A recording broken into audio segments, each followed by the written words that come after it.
banyak pembeli ban, mereka mintanya, saya minta ban yang terbaru. Jadi ban itu, karet ban, semua merek lah ya, kita bilang jangan merek Metzeler aja, itu bisa tahan 5.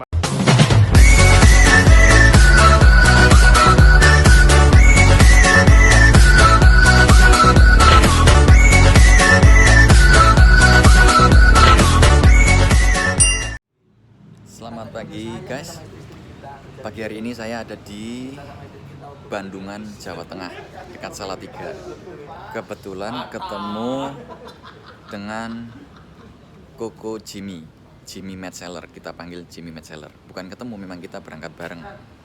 Kita touring dengan beberapa merek kendaraan, mayoritas BMW GS, ada Husky, ada KTM. Dan kesempatan ini saya mau tanya-tanya tentang kelebihan dan kekurangan ban merek Metzeler dan tipe-tipe yang cocok untuk berbagai kondisi yang akan kita jalani. Kira-kira kini kita jalan kurang lebih 1000 km aja selama 2-3 hari ini. Nah, ini dia. Selamat pagi Koko Jimmy. Pagi, Ini Selo. namanya Koko Jimmy Metzeler dari Surabaya. Mungkin teman-teman yang di Jakarta, di Bandung, di mana-mana sering pesen ban ke Om Jimmy, Koko Jimmy, Pak Jimmy, ya ini orangnya. Paling ketemunya cuma di WA. Yuk kita lihat jalan-jalan Koko Jimmy. Ayo. Jadi gini, kita ini kan jalan-jalan mayoritas kan pakai motor besar BMW GS 1200, 800, ada yang NMAX, ada yang Husky, KTM ya. Jadi ini sebagai orang awam Ko Jimmy, saya mau tanya, ban itu kan sesuatu yang penting, ban, rem, ya, pelek itu kan sesuatu yang penting. Kadang-kadang kita kurang menganggap itu berharga, kurang penting. Ya segini wes iso. Nah, ini termasuk saya juga. Jadi menurut Ko Jimmy gimana? Kenapa harus pakai Metzeler? Pertama begini ya, ban itu yang paling penting untuk motor, karena itu yang menempel antara aspal dan kita sebagai pengendara. Jadi antara aspal dan motor kita, ban itu yang menempelkan ya. Jadi macam-macam ban. Jadi misalnya untuk motor-motor adventure yang ada kali ini, kita bisa lihat beberapa tipe ban adventure. Jadi mulai dari yang paling sini ya. Ya. Nah, kebetulan 90% semua pakai Metzeler. Voice Ini ialah Metzeler Caro 3. Nah, dan kebetulan dia itu ini motornya dulu, motornya KTM 390 Adventure. KTM 390 Adventure Caro Ya, 3. bannya Caro 3. Dia ini ban dual purpose yang lebih ke 50-50. Jadi 50% on road, 50% off road. Bisa dilihat dari big blocknya. Ya, jadi big block, dan dia lebih agresif untuk jalanan off road. Ya. Jadi ini dual purpose ya. Dual purpose. Jadi Ya. semua motor adventure itu mereka menggunakan ban dual purpose. Cuma tinggal dibagi peruntukannya berapa persen ratio antara off road dan on road. Mana yang lebih Ya, penting buat jadi dia gitu ya. Tergantung setiap rider. Kebutuhannya ya. Ya, betul. Terus next yang di sini. Nah, Pas banget nih. kebetulan motor saya ini BMW F800. F800. Di sini menggunakan ban Caro Street. Caro Street. Caro Street ini juga ban dual purpose. Ya. Dia setahap di atasnya Caro 3 karena ini lebih halus kembangannya. Lebih halus. Jadi lebih rapat. Ya, jadi persentase antara off-road dan on-road ialah 30% off-road, 70% on-road. Ya, Kalau ini Caro 3 on. ialah 50-50 tadi. Gitu. Terus, Wah, ini rotek. nah ini dulu. Tapi lagi dibetulin motor ya. Kebetulan kita sedang panggil teknisi spesial dari Malang. Ini juga Metzeler tipe Tourenex ya. Tourenex dia lebih halus. Persentasenya 10% off-road, 90% on-road. Jadi ini salah satu ban untuk GS yang paling populer karena persentasenya kalau GS memang lebih banyak ke on-roadnya. Ya. Lebih banyak ke on-road ini Iya. paling populer ya tipe yang Iya. ini ya. Terus yang terakhir yaitu ini. Ini untuk GS namanya Roadtech 01. Ban ini biasanya hanya digunakan on-road saja. Jadi bisa dibilang 100% on-road. Ya, tapi masih bisa untuk jalan raya off-road yang ringan. Jadi ini 100% on-road. Kebetulan ini motornya Mr. Jonbo, dia suka sekali mengejar angin di jalan. Jadi dia pakai yang 100% on road. Yap. Terus next untuk motor dual purpose seperti ini merek Honda, Ya, miliknya Pak Ketua. Pak Ketua Jotos Surabaya. Ya. Dia pakai ban apa nih Coach Jimmy? Ini Sahara Enduro 3. Ini sangat populer di motor-motor dual purpose kecil. Sahara Enduro 3. Ya, CRF 250 Rally. Ban ini ialah ban dual purpose untuk ratio 50-50. Sama seperti 50-50 Karo 3, ya. 50-50. Jadi on road 50, off road juga 50 ya. Ya. Ini padahal ini belinya beda-beda waktunya loh. Ada yang beli Beda. motor second, ada yang beli baru. Cuman kok kebetulan kok Semua Metzler. kebetulan kok semua match-seller ya. Iya. Dikondisikan atau gimana Om? Apa memang Ya, banyak? memang banyak peminatnya sih Memang ban banyak Metzler. peminat, ya. Iya. Kamu beli match-seller kapan Mas Bro? Oh, tahun kemarin. Tahun kemarin ya. Siap. Rotek. Nah, ini kebetulan motor saya ini F800. Nah, bisa dilihat di sini bahwa treadwear indikator sudah bersentuhan dengan tapak luarnya. Jadi di sini ialah tapak yang nempel di aspal, dia sudah nempel dengan TWI-nya. Disinilah sudah saatnya ganti ban. Sudah waktunya ganti. Nah, jadi bukan berarti harus halus itu udah baru ganti, enggak. Berarti kalau ini udah nyambung Udah sama nyambung, ini gitu ya. itu udah waktunya ganti karena di sini udah nggak ada Ya. alurnya. Ini udah mulai nyambung gini ya. Ya. Nah, ini kalau orang awam ya, orang awam apa? Saya sebagai orang awam. Ya. Kebetulan duduk sini kok, Coach Jimmy. Kebetulan kan trek kita kali ini kan banyak lewat pegunungan-pegunungan, jadi banyak tikungan-tikungan. Iya. Ya, jadi kalau orang awam saya pikir dengan kondisi ban ini masih bisa dipakai sekedar 500 atau 1000 km karena menurut saya sebagai orang awam yang mungkin salah juga ya, banyak memakai bagian sisi samping. Nah, sisi sampingnya menurut saya ini masih lumayan tebel. Iya memang. Cuma performa ban itu, ban bentuknya tuh semi bulat ya. Ya. Jadi ini fungsinya untuk kita jalan lurus dan yang kiri kanan itu saat kita menikung. Nikung ya. Nah, padahal waktu kita touring, berapa persen kita nikung? Ya. Bisa bilang 90% kita itu jalannya lurus. Betul. Nah, jadi ini akan berbahaya di saat kita Trek ketemu. lurus ya. Kalau kondisinya baik-baik aja sih nggak apa-apa, tapi mendadak hujan, Oh iya. terus ada pasir, dia akan sliding karena nggak gigit. Ini udah halus, udah nggak gigit. Dia akan gigit kalau ada alurnya begini. Iya, Makanya udah bahaya. Di sini treadwear indikatornya udah nempel, jadi udah saatnya ganti. Sudah saatnya ganti. Nah, jadi meskipun kiri kanannya masih oke, tapi di saat lurus performa ban ini sudah bisa dibilang nggak ada. Dia akan sliding. Sliding. Gitu. Tetapi kalau untuk nikung-nikung ini masih gimana? Masih Masih bisa? oke, tapi kan kita nikungnya berapa persen dari Oh, total? pertimbangannya Kita jalan itu ya? lurusnya, iya. Bahkan kita nikung yang setengah miring pun kenanya sampai di sini. Nggak mungkin kita sampai di sini. Gitu, Iya. kecuali udah kayak pembalap ya, mereka nempelnya sampai samping. Tapi berapa persen kita nikung sampai di ujung sini. Gitu. Makanya kebanyakan ban habisnya itu Tengah duluan 80% di sini. ya. Karena di sini ialah area yang paling sering digunakan. Iya. Siap. Coach Jimmy, ini ada pertanyaan lagi. Ya. Motor kenapa mayoritas ban belakang, ban depan baru ganti bersama-sama? Kenapa ban belakang habis duluan?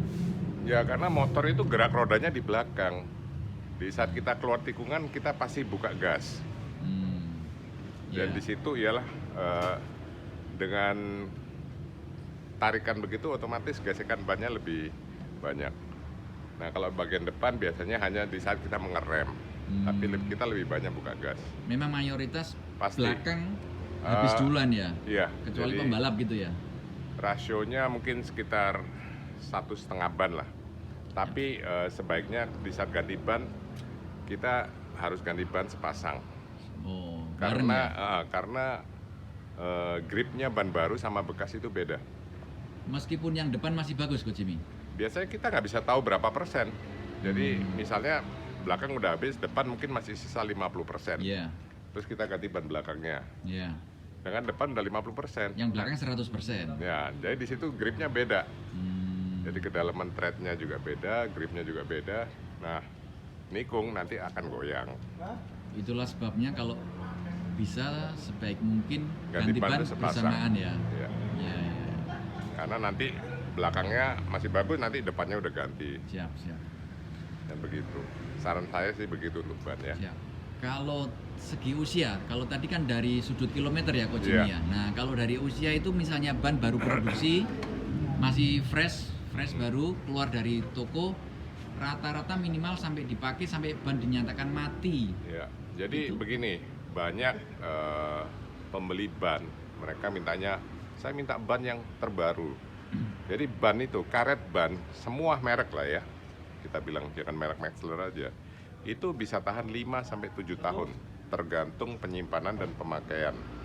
Jadi Tergantung penyimpanan juga. Penyimpanan Iya, di toko jadi- juga pengaruh ya. sangat pengaruh. Jadi kalau ban itu naruhnya itu harus vertikal, tidak boleh tidur, karena kekuatan ban adalah vertikal. Seperti motor, bebannya ratusan kilo pun dia masih kuat.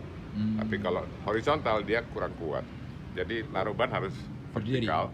Terus jangan kena matahari ataupun berdekatan dengan misalnya solar dan minyak gas begitu, karena ban ini dalamnya ada karbon, dia akan menyerap seperti minyak dan solar. Bisa menyerap juga ya. Bisa. Seperti bernafas gitu Iya, mungkin ya. jadi taruh aja di sampingnya solar, dia akan menyerap. Oh, baru tahu kita. Nah, ini orang awam yang nggak tahu nih. Ya. Ternyata ban itu bisa. Terus untuk tanggal produksi saya akan jelasin. Nah, ini tanggal ban ya Coach Jimmy ya. Iya. Ya. Jadi di setiap ban itu akan ada informasi-informasi selain ukuran ban, lebar, tinggi, dan ring. Untuk melihat tanggal produksinya itu dari sini. Selalu ingat dari tulisan DOT dulu. Di sini ada tulisan DOT. DOT singkatan dari Date of Transport. Date of transport. Ya, setelah itu sebelah kanannya pasti ada yang di emboss bulat. Nah, disinilah tanggal produksi ban. 3220. Artinya minggu ke-32 tahun 2020. Nah, Sekarang 2021 baru Iya. jalan. minggu ke-32 itu berarti sekitar bulan September, Oktober 2020. Ya. Baru setengah tahun lah. Nah, tapi jangan khawatir kalau ban itu Anda beli misalnya di toko udah berumur 2 tahun. Iya. Itu tidak masalah. Jadi ban ini semua lifespan-nya bisa 5-7 tahun. 5 sampai 7 tahun. 5-7 tahun. Itu Sedangkan kok- kita pakai ban biasanya 2 tahun juga udah habis. Sebentar, Ada yang cuma sebentar. setahun udah habis. 5 sampai 7 tahun itu kondisi disimpan atau bagaimana? Atau Dipakai. saya beli tahun 2020? Bisa dipakai sampai tahun 2025, 27. Oh, begitu. Meskipun Iya. sudah nempel di motor. Nggak masalah. Oh. Kalau lebih dari itu dia pasti udah expired dan bisa dipakai dia akan retak-retak. Gitu begitu. Jadi 5 sampai 7 tahun ya. Jadi Betul. meskipun tahun 2020 ini motor dibeli, Iya. lalu ditinggal ke luar negeri beberapa tahun pun Iya, tapi kan 5 sampai 7 tahun masih layak pakai. jadi nggak perlu khawatir ya. Nggak perlu khawatir. Minta Itu- kebanyakan kita beli. Oh, saya minta ban yang produksi 2021. Range-nya masih lama sekali Masih ya. lama. Masih cukup Kita lama bisa ya. buktikan dengan motor-motor yang kita pakai. Motornya udah 5 tahun kita pakai, masih nyaman bannya, masih enak gitu. 5 tahun pun masih nyaman Masih ya. nyaman. Yang maksimal 7 tahun ya berarti 7 ya. tahun. Jadi setelah Apalagi- itu biasanya ya udah waktunya Pak ganti Jadi lah. ban mati itu setelah 7 tahun. Udah 7 tahun. Itu untuk segala merek ban. Saya rasa begitu. Jadi karet ban itu kompon di dalamnya itu sudah ada awet untuk bertahun-tahun. Untuk didesain untuk sanggup sampai Iya. 5 sampai 7 tahun Betul. ya. Jadi kebanyakan ini kan kita sebagai orang awam Om ya. Iya. Jadi teman-teman merasa oh, banku wis mati 2 tahun motor nganggur, bannya Enggak, mati. enggak. Soalnya enggak Pasti ya. enggak. Pokoknya kalau di bawah Asal 5, motor itu jangan dijemur terus di matahari, kan nggak yang- mungkin kita iya, jemur. iya. Yang penting Jadi- motor ada di garasi, Betul. di tempat yang Jadi karet ini kalanya dengan sama matahari ya. gitu. Jadi ban baru aja kalau kita jemur setiap hari di matahari, pagi sama siang gitu, mungkin 3 bulan juga udah mati. Oh. Jangan kan karet, segala bahan lah, kalau kena matahari pasti rusak Iya. gitu. Jadi jangan sering-sering kena matahari. Kalau Enggak, waktu kalau hanya disimpan. cuma- kalau- disimpan. Kalau hanya untuk parkir itu nggak masalah, tapi Oh. penyimpanan kita nggak mungkin dong parkir motor kita di bawah matahari setiap hari selama 6 bulan, ya kan? Iya. Pagi ini melanjutkan perbincangan sama juraganya Matt Seller, Toko Jimmy. Halo. Kebetulan ini unitnya Kawasaki H2. Khusus didesain motor ini untuk race oleh Mas Doni Tata untuk race track ya, Ko Jimmy. Ini pakai Iya. ban apa Ko Jimmy? Eh, ini ban Racetech RR dari Metzler. Ini khusus ban balap di Super Sports. Jadi bisa dilihat di sini ada alurnya yang sangat jarang, tapi di sisi kiri dan kanan ialah full slick.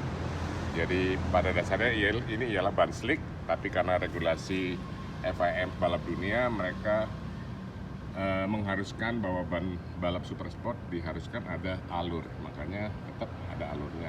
Tapi yang fungsinya nanti saat nikung tetap slick. Iya. Khusus memang buat race ini ya? Iya. Spesialis buat race ya? Ya. Jadi ini juga sama Racetech RR, ban balap dengan lebar 200 per 55 ZR17. Mantap sekali untuk motor H2 yang notabene terkenal dengan power yang sangat besar. Memang Kurang buat lebih track ya? 240 horsepower standar tanpa pabrik. Standar ya. Selamat pagi Halo, Mas Doni Tata. pagi. Kita Apa ketemu kabar? lagi di Jogja ya. Ini Siap. persiapan motor H2 buat Iya.